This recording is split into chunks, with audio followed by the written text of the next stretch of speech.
Estamos en Ascara, en la comarca de la Jacetania, visitando una explotación de ovino, una explotación familiar.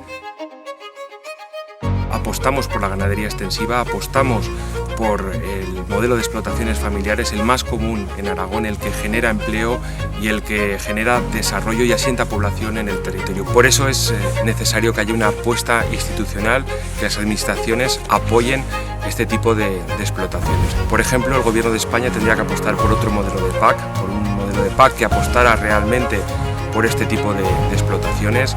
Es necesario también trabajar en la ley de la cadena alimentaria, de los márgenes comerciales, para que realmente puedan vender de una forma que les permita ganarse la vida de una forma adecuada, que muchas veces en este momento están vendiendo por debajo de sus costes de producción. Hay que trabajar hacia un cambio de hábitos de consumo, un consumo de proximidad, consumo de cercanía, para apoyar realmente a este tipo de ganadería.